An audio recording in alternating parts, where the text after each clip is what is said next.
was on Liquid's side of the map, and Liquid pushes back with one swift punch. He steals it! Never give up, never surrender. And a pentakill! Counter Logic Gaming defeats Immortals! Doublelift holding on! You know, all those games that you could have won or lost during the season, they don't really matter anymore. All that really matters is this one best of 5 that you're going into, and you have to put everything into it. This is your moment, you gotta own it. You gotta fight for your right to belong here. Now I'm awoken, just this morning, a side of me open that I never know. Unstoppable, came too far to be barred by an obstacle. That's not an optional. It's my time to make impossible and the possible. Winning playoffs to me is just to prove that we're the better team. This bracket's pretty stacked. C9, CLG, IMT. We're gonna have to beat the best teams. I don't care that we're the underdogs. I know that we can win. I don't want to be on the first roster that TSM has that doesn't make top 2. 이번에 이겨야지 저희가 베가스 가서 다시 한번 증명할 수 있는 기회니까 평소에도 강해요. 지고 있을 때도 이길 수 있다는 생각하고. I want to take first just because, you know, Immortals is 17-1. And how great would that be if they finish the season as a 17-1, not first place? I think it would be really easy to get first place. I mean, we're already practicing for MSI. I want to go to the playoffs. I want to win the whole thing, and I want to go to MSI and actually make a convincing statement on the international stage.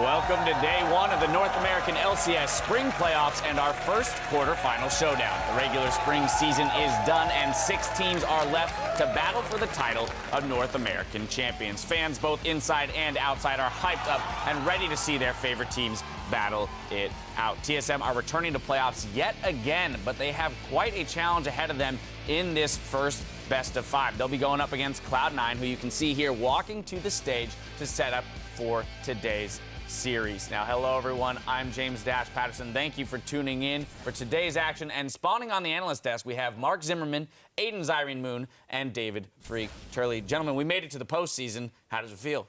I'm pretty excited. Great. Feels pretty good. I'm glad that you changed your hair to your ELO. I don't even know what color that is. Yeah, it's Platinum. Platinum? Gray. Sure. Yeah, are we gonna call that platinum? Silver? Sure. Silver? Well, thank you. I appreciate it. Well, hopefully we can get to diamond, but then I don't know how to change my hair to that color. Like see-through. Just, yeah, Maybe literally. when the Freak's got shave it. it off. Yeah, Freak's got it down on lock. Well, let's set the stage with a quick look at how the teams are arranged in the bracket. In our first best of 5 quarterfinal, 3rd seed Cloud9 will take on their old rivals TSM.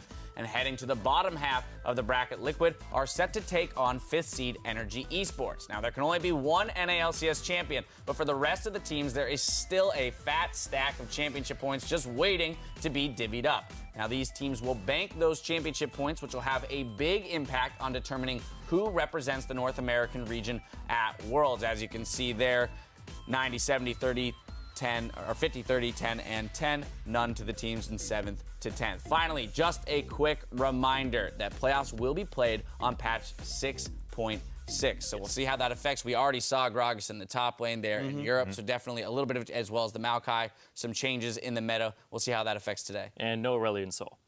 And no Aurelion Sol. Bummer. That's a nice addendum to throw on there. Now, for the match at hand, Cloud9 versus TSM has a long history in the LCS, and in 4 of the past 6 finals, that's the matchup that we've seen to determine the championship title. Now, to add to that, TSM have never missed an appearance in the finals, so let's start with them. Thoughts on TSM? Well, TSM, they haven't missed an appearance in the finals, but this might be the first time they do. This is the lowest that TSM have ever finished in a regular season, and historically, they always do well in playoffs, but they only have one returning member from the last roster in Bjergsen. So the veteran players on this squad for TSM are few, but in terms of veteran experience, they do have a lot of it.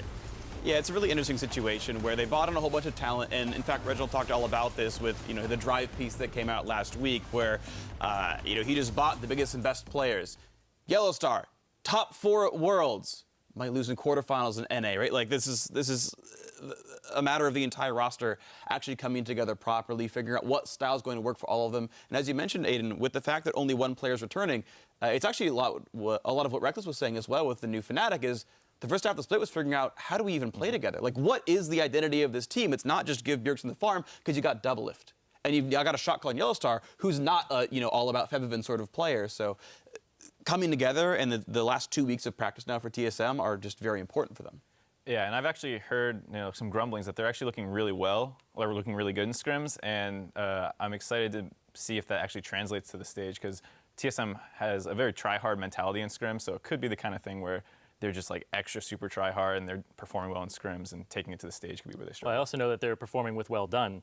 So working with the sports psychologist for 10 days and seeing if he can turn that team around. And if they're tryharding in scrims, then that's a really good sign that he's keeping their mentality up and saying you can't go easy at any point, even if it's a practice game. All right, well, the behind-the-scenes grumblings say that things are looking up for TSM. We got to hop to the other side of the rift. Cloud9, they've consistently been in the discussion for one of our top teams this split and just narrowly missed grabbing that second seed and a playoff bye. Yeah, and you talk about sort of preseason roster moves. I think C9 was one of the big winners here, right? It's okay, High stays on the roster as a shot caller, move down to support. Okay, that's fine. And you've got Rush coming into the jungle. Oh my God, the MVP, like the part of the reason Impulse were even good last time around. You think, all right, Rush versus Svenskeren. What a free matchup for C9. Oh, you've got these amazing players. Rush, one of them, absolutely.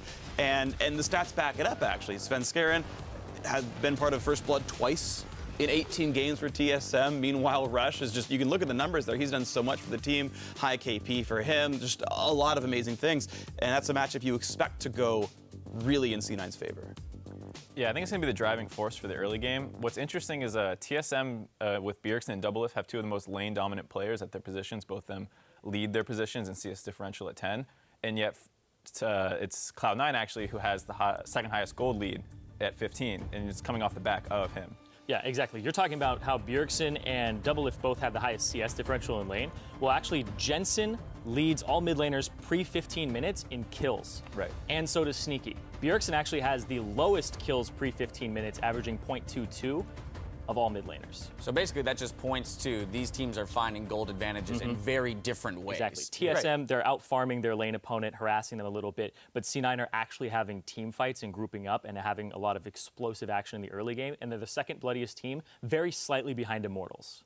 Yeah, and that's because of Rush, right? Like if you want to like sort of look at those stats and figure out why this is happening, it's like TSM are winning lanes without Svenskeren doing anything. Right? He's been a part of 2 First Bloods in 18 games. TSM are a playoff team, and they're still winning lanes. So that's super impressive to Bjergsen and Double. Those players are absolutely stellar, and those matchups in the 80 carry, 8 million positions are super important here.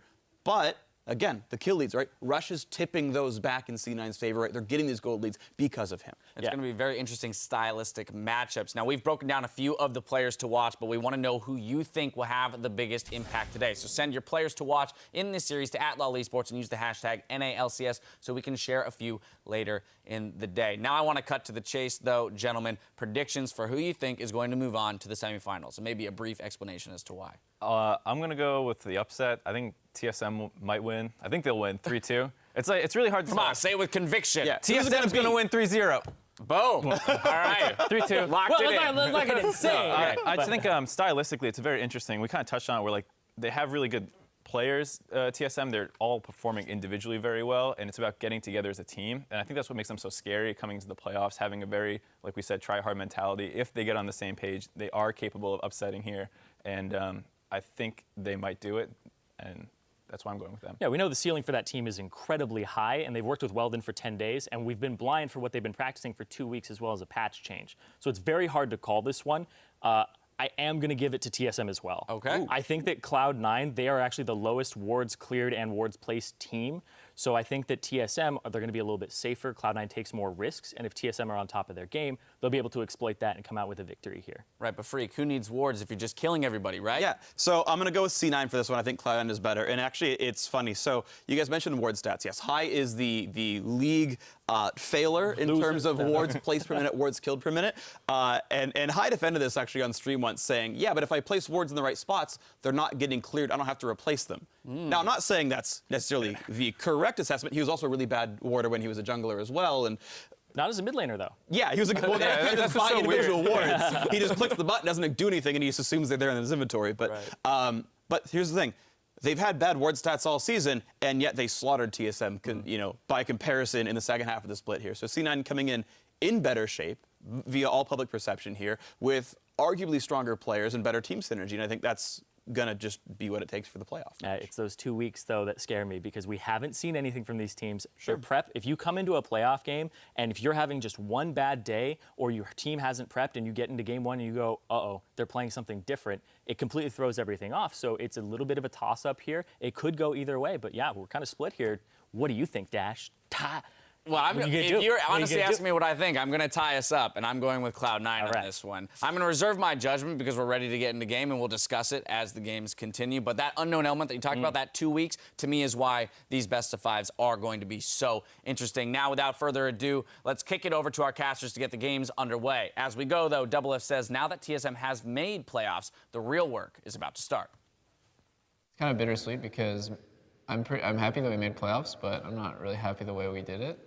So there's definitely a lot of room to grow. This is definitely going to be one of my toughest tests in playoffs because every other split I've had a pretty decent run, like up at the end. And in this case, I think we're pretty heavy underdogs.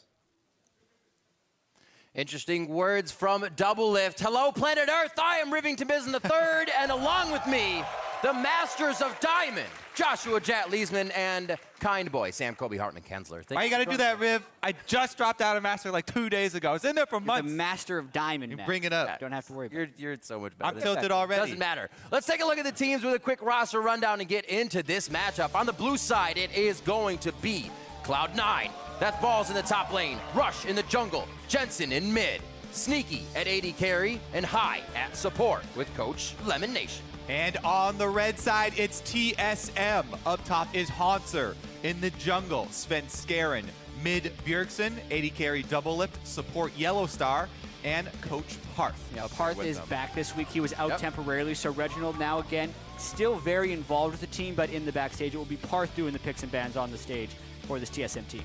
Seems like a very collected Double Lift as he was speaking there. He's definitely changed over the years from the trash-talking Double Lift to the one who's kind of, this needs to be the one where I step forward and kind of everybody can rest on my shoulders. It hasn't worked out for him in past splits. Yeah, it's interesting. This split, he's actually gone back to a fairly heavy gold share. It's something he had a little bit less of in the summer split with COD when they were succeeding. And we really don't know what to see of this TSM team because they have been a total mess this entire year. So if they have found a cohesive strategy here, maybe they could actually have a chance of winning this, but they are absolutely huge underdogs. Yeah, and the one thing I'm looking for right off the bat from TSM is some targeting in Champion Select because Cloud9, while Jensen has played a ton of champions and Balls has played a ton of champions, Rush and High both have very limited champion pools and can be easily targeted. Rush, I mean, Nidalee is a very common ban. It's almost always banned against him. But other than that, he only plays the Lee Sin and Gragas, and his Gragas is a little iffy. No. Yeah, I mean, High in particular only played 16 games in the regular LCS split. 9 of those were on Morgana, and he was 9-0. Aside from that, he had a mediocre record on Alistar, 1 game on Soraka, and 1 game on Braum. So there Both we of them have it. showing up. The target on the Morg ban, also a Nidalee ban. Something about Cloud9's champion select is they do love to early pick those smaller, more power pick-based champion pools of the jungle, the AD carry, and obviously the support. Kalista still left up throughout this. We did see the Morgana ban coming in against Cloud9 against Liquid in that last week. It was one that took a win away from C9, so we do see that ban definitely hurting the bot lane. Yeah, and actually with Cloud9 banning out Gragas here, it opens up yet for the last ban Lee Sin from TSM. So those are all the jungle champions I mentioned for Rush. Now maybe he goes with the Kindred. Yeah. Now the thing is, he's played a lot of Kindred in solo queue as well, even though he hasn't brought it out in LCS. The thing is that it took a long time for him to work on this Kindred because he initially, even just a few weeks ago, was talking about how he didn't really like the champion, didn't like playing it, but you have to put in the time to be good at Kindred right now. She just has such a high skill cap and so much potential that I think that they really caught TSM off guard with this one, and Rush being able to hide the practice here on his Kindred well enough, at least, to evade TSM. Yeah, also have to add that reminder that we are on patch 6.6, so the Kalista is going to be heavily deprioritized because of the nerfs to her attack speed when she is not next to her Oathsworn. So decent deal there. And also Azir will make his triumphant return here to NA. We'll see about triumphant, because Azir early picks, there are a lot of counters triumphant was definitely the wrong word. Okay there, TSM Jack, hold on. Damn it, Kobe! No, my secret's out. But really, the interesting thing about Azir here is we've been talking about how much he's back in the meta. We were trying to figure it out. A lot of it will have to do with how many tanks are in the game and how the hard initiation and assassins that were shutting down Azir are a little bit lower right here. But this actually isn't the best time to pick him quite yet because he's against a fairly heavy damage Kindred, and a lot of things that can reach Azir in the backline are yet to be drafted. Azir is definitely not without counters. Yeah, very true. He does have some good moves of his own to deal with Kindred compositions. Because he can push people around, you know, that's always good against Kindred, who throws down the Lamb's Respite and tries to protect a zone. Looks like Gangplank being moused over here, actually locked in already as well. So Cloud9 going to get that for balls, probably, considering how he single-handedly pretty much won them the game versus TSM last time around on his Gangplank. And it was actually versus Double Lift and Crew. And was against a Poppy in that situation as well. Something about balls this split is he's actually had a heavy golden CS advantage at 10 minutes for a top laner, even though his damage hasn't been quite up towards the top of the charts. So we'll see how that will work, since Poppy typically wants to influence the game before Gangplank if balls actually manages to come ahead. Yep, Poppy's still extremely popular, and for good reason. Pretty strong lock-in here for the bottom lane as well for TSM. Yeah, the nerf Kalista, but still got a lot of the strengths that you see in competitive because you can always just use the Kalista-Alistar combo and get a 3-second chain knockout. There's also a lot of variety the teams can pick here. Going into this game, this is the best of series, so they can test the waters a little bit. The Twisted Fate back in the hands of Jensen. We have seen him kind of doubling up on champions as we went throughout the split this season. 2 Twisted Fates in a row was in a week with TSM and Energy. So very much knowing how to play this against TSM in that pick. And I do like this. Cloud9 want to play into their strengths when they're playing versus TSM. Cloud9 excel on rolling through the mid game with cross-map plays, forcing constant decisions to be made by their opponents. They trade objectives very quickly. They go for skirmishes very quickly.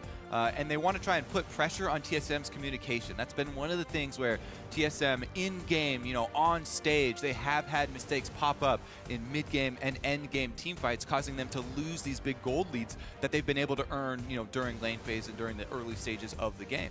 And you say that it's something they like doing. It's something they specifically like doing against TSM. Back when they played their last game, it was a Twisted Fate and a Gangplank. And even though TSM had pulled ahead with some early team fights, the communication and the ability to initiate however and whenever they wanted ultimately allowed them to come out with a victory there. Yeah, so both teams drafting to their strengths. TSM extremely strong team fighting here, and Cloud9 with a lot more cross-map opportunities to make. We'll have to see if they play it much the same way they did the first time. It was Cloud9 that was able to come up with that win when they played the TF Gangplank composition. It was with the Lee Sin in the jungle and a Kalista Soraka bot lane. Still very engaging and heavily able to fight on the side of Cloud9. TSM bringing about the same thing, and a lot of times we see TSM kind of getting a 40-minute fight win that turns the game back in their favor if there's any trouble throughout the game. They have a team that can set that up. Yeah, I really like how TSM have brought 3 separate displacement champions as well, with Poppy, Azir, and Alistar all able to try and move Cloud9 members around. We'll see how those early skirmishes play out, though, because it should be an exciting early game in a Cloud9 game. It always is. I'm ready. This is usually our finals match. We have a quarterfinals right now. Get started. We're going to get the hype early. Stay connected with us on Twitter throughout the series. Keep sharing your votes by tweeting at LOL Esports with either the hashtag C9win or the hashtag TSMwin. And we'll see how you voted as we get into game. We'll tally those up and get them shown to you. It is going to be an amazing matchup off the get-go. I can't promise that right away because they may be a little lax. Nobody wants to lose first blood. But we'll see how hard they go in the beginning. The crowd is ready. The teams are ready. It's been 2 weeks off here. Teams are coming in a little cold. We'll see who did their homework. Yeah, and Kobe, when you're talking about the team compositions, how you like how TSM has 3 different displacements, I feel like that's actually going to be very difficult for them to use specifically because I feel like the Poppy displacement is great against tank lines and things that are kind of mobbing towards you, but this Cloud9 team is going to be attacking from a lot of different angles, whether it be the Gangplank ultimate or where the Twisted Fate comes down, not to mention the way Kindred enters teamfights. So while it will be able to be effective in the right circumstance, I think it's going to be really hard for Hanser to use that properly. We shall see. Yes, we shall. A lot of what they've put in this composition as we're loading onto the Rift, we look at TSM's comp with that Kindred, is that Poppy, is that Yellow Star. We're saying it's going to be hard for these team fights to happen. A lot can just push Rush out of what he wants to make these fights go in the favor of Cloud9. Going to be very interesting and chaotic once we get to those level 6s here. We'll see how they start off the match on both sides. We are on the Rift. It is Cloud9 versus Team SoloMid in the quarterfinals, and we are in game 1. Going to keep a very close eye on Rush's Kindred this game because, like I said, it's a champion with a very high skill cap and takes a lot of games to actually reach her peak on. With him just doing it recently, there are a lot of things you have to watch out for. Sometimes newer Kindred players will use their Q early, and after she uses her mobility, then she's in a very dangerous position for something like Elise. So you have to save that until you see a cocoon come out or something and use it to actually dodge the skill shot first. Yeah, a lot of times people get a little antsy. Yeah, or without enough experience on Kindred, they'll think, oh, it's a Sated Devourer jungler, you just want to farm out really hard. But in fact, Kindred has the potential to apply a huge amount of early pressure. And there is a little bit of a dice roll early depending on where his first spawn will be to start stacking up the Kindred passive. Usually a Scuttle Crab will be the first one for him. We'll see if Rush cycles the jungler and gets a little lucky. Lane swap invade here from TSM on the top side. See if Balls and Rush can sneak away the Wolf camp before they're found. Yellow Star and Double If might just go for the small monsters off the blue buff. Nope, he's going to go find them. A little late to stop this. Yeah. Both sets are actually a little late to stop it. Svenskeren got level 2. He did deny 1 wolf. That's actually somewhat important. Yeah, and you actually want to finish it off, too, because this side of the jungle becomes TSM's side of the jungle. You don't want to leave it there and counter-jungle your own jungler because you have your top side, strong side there with the I got it! He stole the big wolf! Svenskeren didn't save his execute damage, and I just walked in. This is such a perfect example of the risky gameplay that Cloud9 go for, and it stems from high. He gets right in there with Braum, no fear, and steals it away. Svenskeren's level 2. Like, a lot of times, supports have to abandon their solo invades when someone hits level 2 because the response, the proper response when high goes in there, is to kill him. Svenskeren and Hanser just put damage onto him instead of worrying about the wolves. Or you just save your execute. Svenskeren and Hanser do neither, and that's actually a pretty big experience dump for Cloud9's bottom lane. It's really all played out beforehand. High recognizes Elise, Poppy, not too much danger there at a level 1 going in. He just stood there toe-to-toe with him and kept hitting the wolf, knew what he could do. Gets himself out, and Cloud9 working on the bot lane here. We'll have the same in the top. Like we said, TSM's going to be on the top side of jungle, so now we see Rush getting into that bottom side of TSM's. So 1 small wolf stolen and 1 big wolf stolen for each team. Almost a full camp between them. See who holds the advantage now. We're making a big deal out of it. Right. Because they're doing lane swapping, the experience will equalize a little bit. But I think what this will mean is that Rush will be a level ahead of Svenskeren in certain spikes of power during this game. Well, they're also doing a very standard lane swap. So both top laners getting that gold. Both top laners probably going to try and push before they recall because the AD and supports have already swapped to the other side. Try and scavenge as much of those CS as possible. Svenskeren taking away that first mark spawn from Kindred, so Rush doesn't get the lucky spawn on their lane swap side. Yeah, and a lot of times when we see lane swaps, it's just very much you're doing a lane swap because the other team is doing so and you want to just naturally reach your power spikes. But as far as hitting your level 6 power spikes, I feel like Cloud9 will have a huge map advantage, specifically because of the lane swapping. When you kill the outer turrets and you trade them back and forth in multiple lanes, you really increase the amount of map that becomes unsafe. Double the fact that they're running 2 teleports and a Twisted Fate, when compared to TSM, who have 1 teleport and a cleanse on their mid lane, Azir.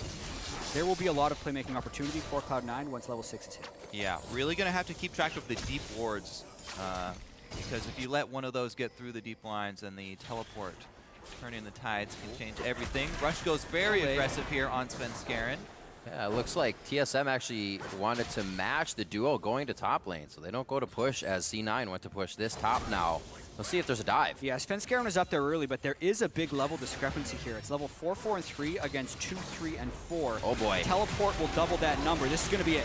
He TP's from the brush, so Balls is in the fight now. Rush getting a good tank on. He's out now. It's on to Balls, and now Balls has to get out. Doing a great job of getting each other back and forth, but Balls can't get out in time. Oh my! And he goes down as well. Retribution kill Here coming in comes for Sneaky Bjergsen on up Yellow from mid Star. lane.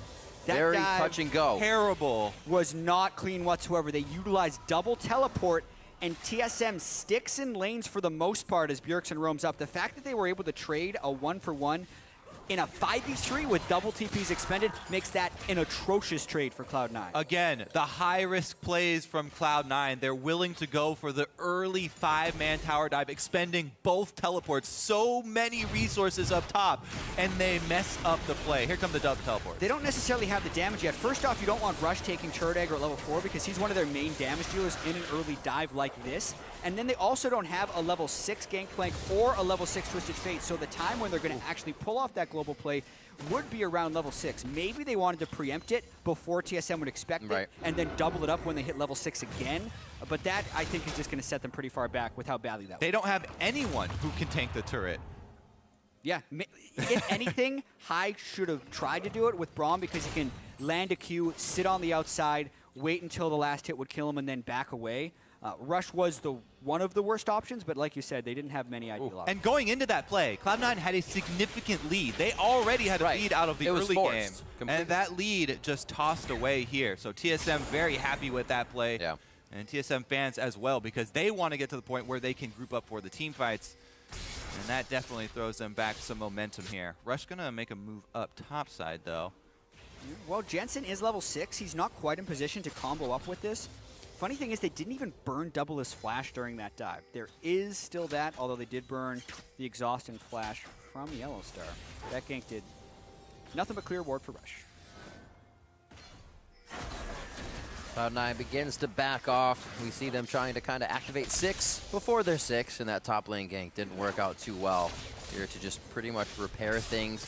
Jensen with the Lucidity boots first. Keep himself porting around the map. Only a 200 gold lead right now for Cloud9 at this point. Bjergsen with that cleanse in mid lane, still waiting to see what the Azir in his hands can do. It's been a while since he's been able to play that one. And we were just talking about the break, so maybe that's what he was actually getting a lot of practice on. Yellowstar is 4, but with that Kalista pickup of double lift, and Yellowstar being the one to kind of die all the time on the team, that's a lot of safety for him. Getting that Fate's Call could really be big for TSM if they want to pressure a little bit of advantage they may have now. Yeah, it's an interesting way of looking at it. Yellowstar had the most deaths for all supports in the North American LCS, which was in stark contrast to last split with Fnatic, where he had 15 deaths across 18 games, which was by far the lowest of anyone in Europe. Having the Kalista ultimate as a get-out-of-jail-free card is incredibly crucial, especially against stuff like Twisted Fate and Gangplank, who are good at forcing plays off of the slightest misposition. Yeah, I like this play from TSM as well. You know, after Cloud9 make the Looper up top, they're able to invade, grab that second blue spawn. Svenskeren actually going to be the one to take it away. Cloud9's definitely slowed very down far here. out there. Svenskeren doesn't want to waste some time, though. Sharing is caring. TSM gets top side, Cloud9 gets bottom side. Still 1-1, as I was saying. C9 definitely slowing their roll after the top lane gank mishap. It's like Balls just to farm up right now. They still have a lot of global map pressure that they can utilize within this Cannon Barrage ultimate. And Jensen making some plays with that Twisted Fate gate. Yeah, I mean, the gold numbers are going to be a little bit deceiving in this game because Cloud9 have both Twisted Fate and Gangplank, so they have a lot of extra cash that's coming in. Not to mention, they also went Cull on Sneaky, whereas Kalista, with the attack speed build, didn't want to get Cull after the lane swap, and Double F went straight for extra daggers rather than going with the cull to stack up. So Cloud9 have a lot of gold from their champion kits as well as items that's going to show up on the scoreboard. Bonus gold. And the interesting thing about Twisted Fate and Gangplank, they get inflated gold totals, but I don't necessarily think that that means the gold lies to us. I feel like they scale well enough with golden items that while they do get more gold, it's still going to be a pretty good indicator of who is ahead in the game. Gangplank a lot of times has a struggle. It's struggle in the laning But phase. the thing is, it's kind of it's allocated in the champion's power overall for their kit. It is, and part of it is contributed by that gold. So that's kind of something that's guaranteed with the champion. And that big of a gold lead on something like a LeBlanc is a little bit more scary. Gold lead is going to be a little bit different. All right, now it looks like leads in each lane, 72 to 53 in favor of Balls, so doubling up there. Stand beside me going forward. It's actually going to be tapped onto Double Lift first. Yeah, Yellow Star, level 5. There's that Fate's call. Jensen behind the turret. High's going to take the tank. A lot of chaos in the back and forth here, but it looks like Hanser keeps the teleport coming in late. TSM are disjointed here. Cloud9 grouped up. There it is. Can they follow up? This is Yellow Star being 5. If Double Lift goes down first, that means he's left out to dry, and that's going to be another follow-up kill for Cloud9. Map plays. Cloud9, again, even though they messed up the first dive, they go right back to the strengths of their composition. That's really good. They did not lose their heads after the first misplay, and they grouped up first since they both had the global teleports. They were grouped up as 5, and even though TSM tried to collapse to make use of their team comp, they're split off on 2 separate sides. Easy for Cloud9 to just charge through the turret and charge at TSM's weak side. It's all about forcing the decision, and everyone will say, why did Hanser complete this teleport? Because I'm sure that was the call. Look at where Elise and Azir are on the minimap. They were hoping to come up and force the collapse, but it was a disjointed play. Hanser was following the call. It just was never going to work because Cloud9 was more organized. They forced TSM into a decision. The decision for TSM could have been to back away, have all 5 people dive, and then push down mid lane, but it wasn't. And the fast play of Cloud9 reaps the rewards, and now they have a 3,000 gold lead before 12 minutes. So that's the exact strength of Cloud9 that highlighted early in the game. Let's see if TSM can make use of their strength that we highlighted. Rush actually gets caught out here. Svenskeren, that is a Kindred, though. He's going to do what he can. Gets Poppy knocked all the way back towards the red camp. But they'll be able to grab Scuttle control. Cloud9 now placing their few wards. We'll see how long they stay. We'll keep an eye on that since they don't seem to place many, but do they just stay alive? Do they have control of that area? It seems to be the case when they get that vision. 4-1, 12 minutes in. Dragon's going to be on Cloud9's favor to start things off. And that feels so good for Rush. He's already got the Devourer built for Kindred. Getting that immediate Dragon is a huge burst of power because you get off to those very quick stacks for your Devourer. And it all spawned from him getting caught on Kindred. And nobody from TSM really having the power to finish him off. We did just see there, Jat, the front line. There is one man on the front line, which is High. He got hit with the Poppy ultimate. He Displaced. did. He did. Although if that Poppy ultimate would have hit Rush, it would have also saved him. So I think that kind of speaks to the difficulty of using the Poppy ultimate in this matchup. But success. The front line was pushed away. He saved Svenskeren's life with it. I suppose. I think Svenskeren could have walked away. Scuttled away, skittered with his legs. See where Bjergsen, he has not been able to make too many moves. I was going to say, see where he's gone, see where he's roamed. Usually it's been just on the edge of the plays Cloud9 is making. And that's because those teleports are just getting them around the map. Their way back in, grab a bit of scuttle control and start to move their wards forward. Hopefully they can open up this middle turret, then start to get a little bit of the map back. TSM, they want to group as 5 and get a fight with their actual battle lines down, but Yellowstar gets caught out, and that's a big cooldown. To go after High as well, to headbutt pulverize the Braum in such a deep area. And that's without teleport on Hanser too. They're going for that deep invade. He can't join, so it would at best be a 4 versus 4. I think with we the could be Gangplank seeing a ultimate fight coming here. in. They're in the Baron pit, so to speak. Teleport from Twisted Fate available. There we go. Sneaky's left alone. But then they actually go back because Jensen's on the other side. Jensen was really the help there to give Sneaky kind of a meat shield to get out of that one. And Cloud9 just absolutely turns TSM on their head after they try to go for Rift Herald and being spotted. The Twisted Fate and the Gangplank, as well as the coordination of Cloud9, is just adding on top of itself. And TSM is looking like they don't have an answer here. First, Yellow Star goes in for a deep ward when they don't have the teleport advantage. Then they go for Rift Herald without it as well. Oof. Now Rush is just going to bully Bjergsen, knowing there's no possible response, and get them the space needed to take the mid. I love that move as well. As soon as you go for the aggressive play on someone, mark them with the passive on Kindred. So he backs up immediately, like, oh my god, Rush is coming for my head. We'll see this play once again. They leave Svenskeren saying, we'll get out. Svenskeren, you can get out, right? No, he cannot. Right, and Yellow Star goes in, uses both of his defensive cooldowns as Twisted Fate comes in behind him. So really, Doublelift needs Yellow Star to be saving some of his cooldowns, so when Twisted Fate comes in on top of him, he doesn't get instantly one-shot. Yeah, once again, it's the skirmish power of Cloud9, the big strength for this team, and they're getting another early gold lead. Doublelift just keeps getting 100%ed as Cloud9 continue to collapse on them. Yep. No Kalista ultimate there to try and pull back Yellow Star and get an extra knock up there for them. And so they really did pay for that early invade that Yellow Star did in the life there. Yeah. We're seeing Also, by the way, you saw the Rift Herald thing drop on the ground. Snuffed out. But you can't pick it up if you're on the enemy team. That's right. If TSM kill it, they're the only ones who can pick it up, even though it's sitting right there for you. Seeing the average leads from throughout the season there, Cloud9 averaging 1,500 gold lead. Obviously, it's much greater in this game.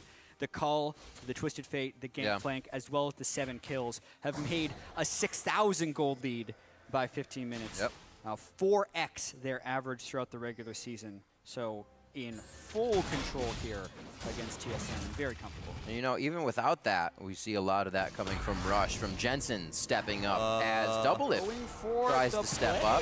So these Kalista ultimates been a little bit underwhelming. Like, we knew Kalista was nerfed, but you need to rely on the ultimate right there. The ultimate wasn't changed. What are the things? They're in danger of getting caught again. Jensen has his ultimate if they want to extend this chase. Fight hasn't really started, and TSM is already very low. If Hai can get a stand beside, he's up front to get a slow.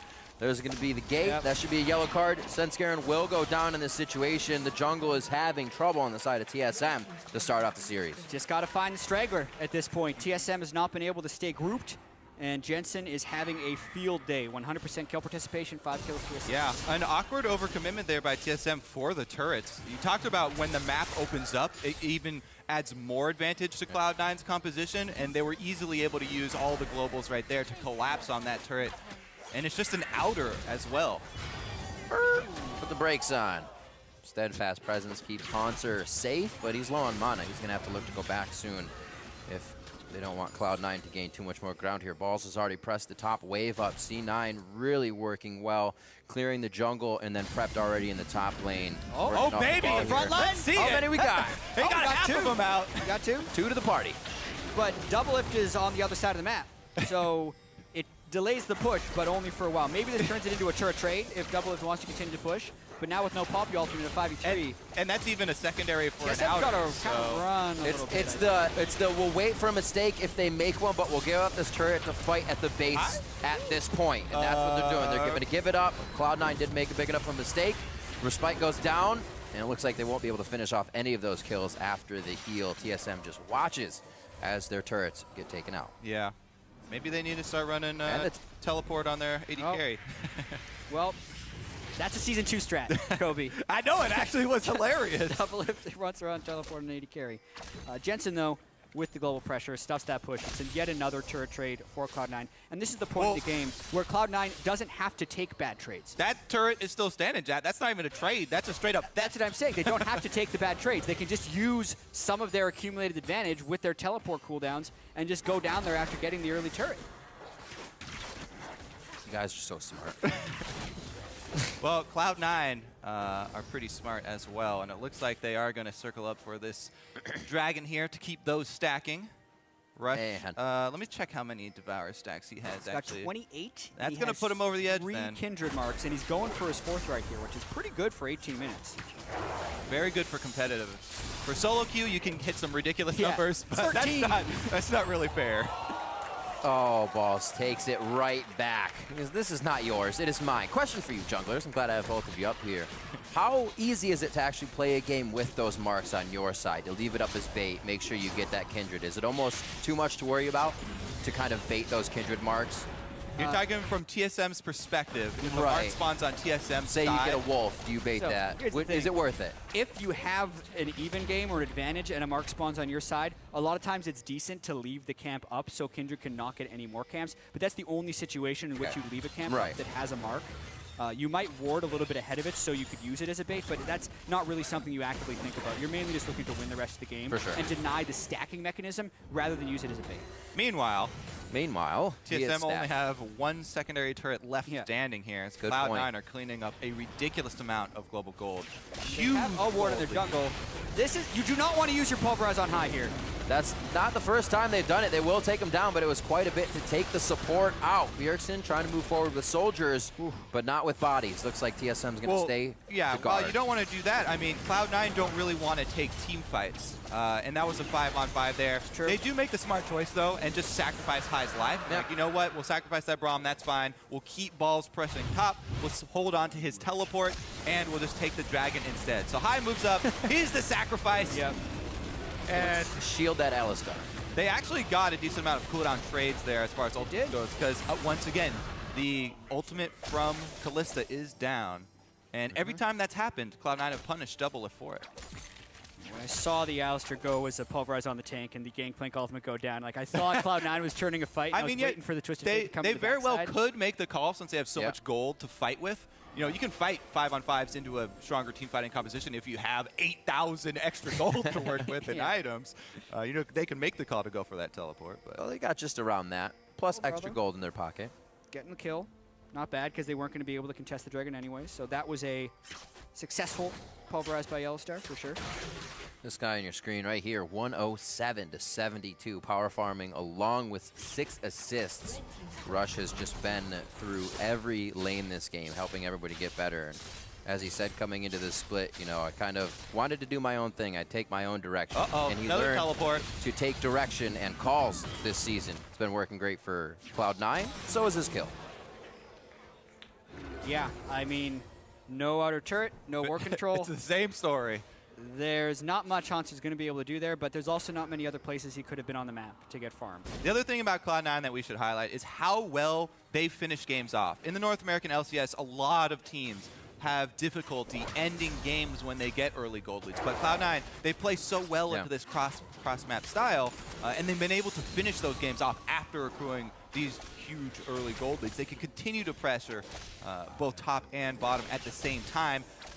They can even start setting up the pink wards and vision control of Baron area. Not too many, though. Not too many. Not too many. They don't place too many. Gotta keep There's that one, though. Look at that. Gotta keep that Sneaky's ward got count one, down. the AD carry. I mean, a lot of those ward stats could simply just come down to there's no Sightstone on Rush, but there is a Sightstone on Svenskeren. Well, there also are the added factors of Cloud9 have early leads so often. They can defend the pink wards they have, but Balls gets caught out now. Here comes Rush. The cocoon. Orange, it's okay. Oh, of course you're going to try to 2v1. There's the cannon barrage coming in. And that's going to be the extended fight. Rush versus Doublelift. He's forced to flash and heal out of this. Lamb's spike goes down. That's a double kill for Rush. That's what they wanted, this composition to get him out of the ult. But is it too little? Too late. Bjergsen falls as well. And now Yellowstar is going to be the next beef. He goes down. And that is almost the ace. Haunter's on the other side of the map trying to add pressure, but it's Baron for C9. That's definitely going to be Baron. And I am now confident saying I've been convinced of Rush's Kindred. Even though he had such a very strong early game start, you know, with the team playing really well, that right there was extreme confidence on Kindred, going very aggressive and earning that advantage for the team. Everybody collapsing as well. Balls turns around with the Gangplank ultimate to add that slow. And then Jensen comes in with Twisted Fate. Pretty much everybody here for Cloud9. Is this not the perfect fight that Cloud9 looks for? Stragglers and continue. It's a chaotic fight. TSM overextends with the gold disadvantage. Hotzer is going to cancel the teleport because at this point they think the fight is lost. And I love the timing of Rush's ultimate right there, even though he got pushed out of it and eventually died. As soon as he saw trouble after flashing forward aggressively, you know, safety switch. He throws down with the ultimate right there, and the rest of TSM had no chance against the collapse of Cloud9.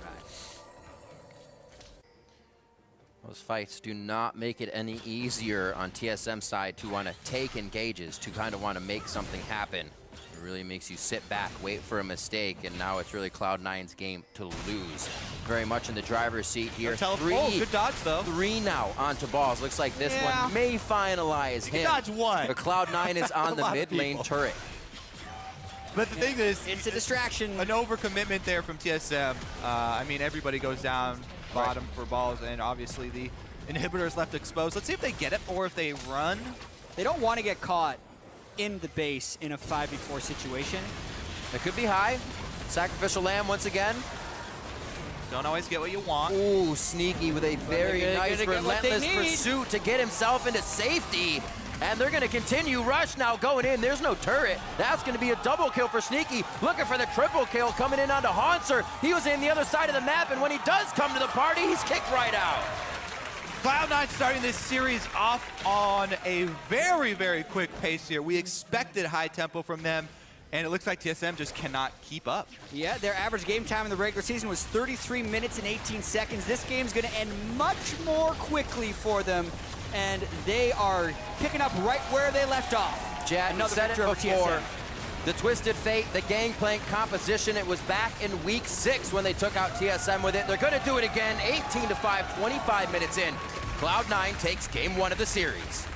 Yeah, and if we hadn't been paying attention to the conversation amongst the teams, talking about how good TSM has been in scrims, that say this series was going to be pretty close, if we just looked at this game and the LCS 2 weeks ago, it's exactly what we would have expected. Cloud9 ended the split pretty well. Yeah. TSM ended it on a 3-game losing streak, losing 4 out of 5. And that's exactly how you think a team stumbling into the playoffs would perform against one of the playoff favorites. And now we have to look forward in this series. This is a best of 5, so there still is time for TSM. And historically, the team has had success in best of 5s and, you know, regrouping afterwards. And they do have a lot of veteran players on that team. But this team has been under so much pressure all season long to perform, to try and live up to the TSM standards. All that added pressure might make them collapse in a best-of-5 series, and we shall see here because they definitely need to regroup after that game. That was a very, very strong play from Cloud9, and TSM just have to kind of wipe that clean and go into game 2 as a fresh start. Exactly. It will be one thing to say that, oh, TSM responds really well to pressure, but as you've been saying, they've been under pressure and have not been responding to the pressure of losing throughout the season, whereas Cloud9, ever since High returned to the lineup, whether you say in the gauntlet or even after game 1 of the regular season, they just have that attitude and aura around them that even if they lose, it's not going to matter. So they're now even stronger favorites in the series after commanding game 1. It's going to be a great series with that game 1 under our belts. For a full breakdown of that Cloud9 win, let's check in with our analyst desk.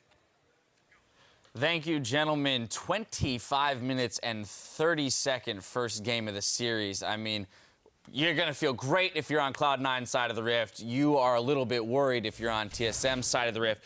I do want to rush us through the game a little bit, starting in Champions Select, because there's actually a fair amount to talk about for a 25-minute game.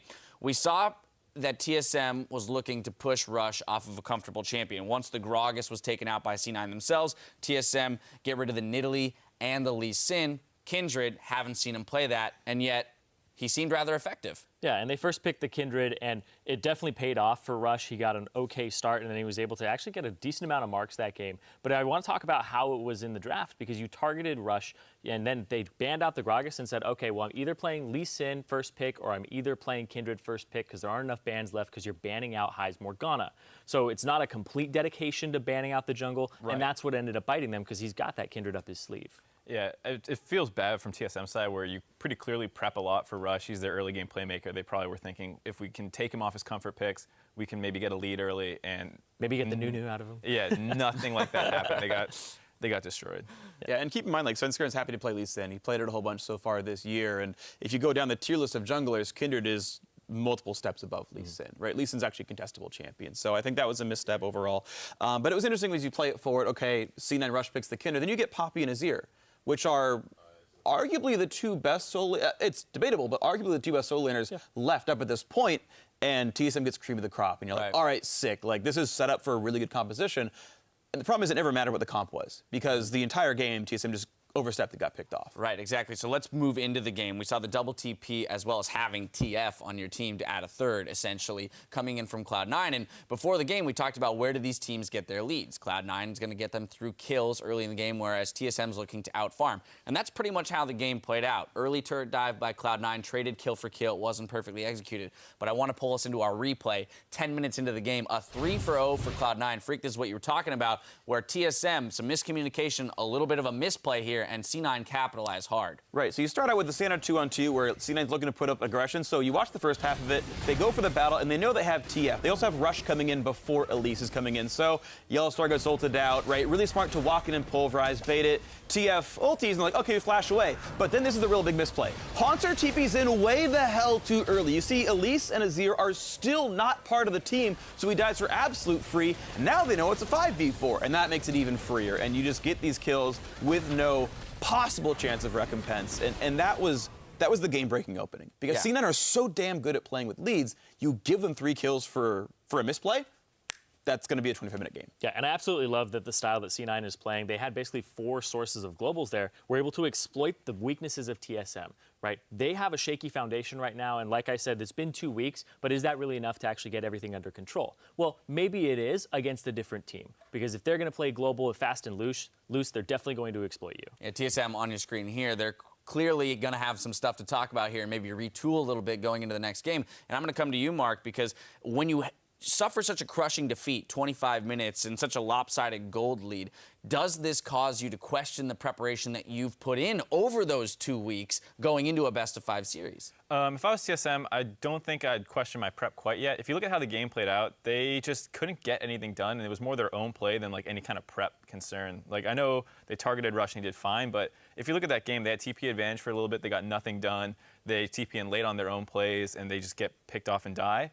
And so it's much more like they need to look internally like, how are we playing, than they need to look like, is our prep good? All right, well, they have a few more minutes to figure all of that out. Now, earlier in the day, we asked players who would have the biggest impact in this series, and we have a response from Razak, who writes, that Jensen will definitely have the biggest impact today. Put him on a carry, let him show his individual domination. I mean, he had a very impressive scoreline on the Twisted Fate there, 9-0-7. So being a part of 16 of the 18 kills for the team, already putting up big numbers. Right, and he was actually the highest damage in the team as well. It was a devilish performance, 1-6-6-6 for his damage to champions that game. But just really strong. And he doesn't have to be an individual carry, right? He doesn't have to be LeBlanc. It's good, of course, but he can just be the playmaker. And they played around it well. That top lane tower dive, Kindred lane ganks, TFTP's in, and then open up the misplay, which happened. These are good things for C9 to keep playing around strong players. Good for them. And he's really evolved into an enormous playmaker for this squad. It's not just Rush, it's not just Hyde. Jensen opens up the mid lane for them, and sometimes he just goes to other lanes if he can't open up the mid lane. Right, so then talking about that mid lane matchup, where does TSM make an adjustment then, knowing that Jensen has this pool where he can play Avaris and poke, he can play TF and affect other lanes, he can play Orianna, be a team fighter. How does Bjergsen crack that kind of shell that Jensen has created that can totally guard his team? I think it's a bit of a mistake to try and target Jensen. We've seen him perform on so many different carries over the course of the season. He has these different styles where he's making plays for either himself or his teammates. I think it'd be better if they try and get their global game down. We saw C9 with a really global focus comp, and it kind of tore TSM apart. So I think maybe avoiding that mid lane and just getting Bjergsen elsewhere on the map. He was late to every side lane play, and I think getting more coordinated is what they need to do. Well, a very solid victory for Cloud9 coming out of Game 1. Quick update on the CB LoL Finals taking place today. INTZ swept the #1 seed Keyd Stars in the finals. Now, with that win, they have secured a spot in the upcoming International Wildcard Invitational to compete for a spot in the upcoming mid-season Invitational. So, good on those gents there, hoisting the trophy, proud as they should be, to fight for that opportunity to compete against the best teams in the world at MSI. It's going to be awesome. I mean, we saw Brazil make waves last year at Worlds, an entirely new team coming out, still a strong region. Yeah, I was really distracted. I was like, man, I really wish that I was a Spanish football commentator. They sound so amazing over there. Okay, it just sounds so great when you're casting League of Legends. It's very fast. It's got a lot of energy in it. So. Yeah, you remember all like those tricky level 1s and how hyped the casters got? Yeah, those were crazy. Oh man, yes, those level 1s. See, I'm waiting for something like that to come out here, and maybe that's something that TSM needs. And I wonder if they have it up their sleeve. Word of the wall, headbutt people in. Exactly, shake it up, because it seems like when you suffer such a crushing defeat, like the thing that will suffer the most, obviously, is the mentality. How are they going to rebound? I mean, TSM has shown their kind of prowess in playoffs in previous seasons, so you like to think with their veteran status they will be able to make the necessary changes. But something as drastic as that might be necessary in order to get them back into it. Doesn't hurt. And I think one thing we heard, I don't know if everyone knows, but the coaches can actually listen in on the comms during the games now, and it's definitely a huge advantage if you're the team struggling, because you don't need to ask as many questions like what went right, what went wrong. You can just hear it yourself, and you can start addressing those right away. Right, so streamlining the process, not having to wade through everyone's stories as to what happened. We have the facts. We can address the issues. Well, we're going to step away while the teams load back onto the stage for Game 2 between TSM and Cloud9. Don't go anywhere. The LCS Spring playoffs continue after this.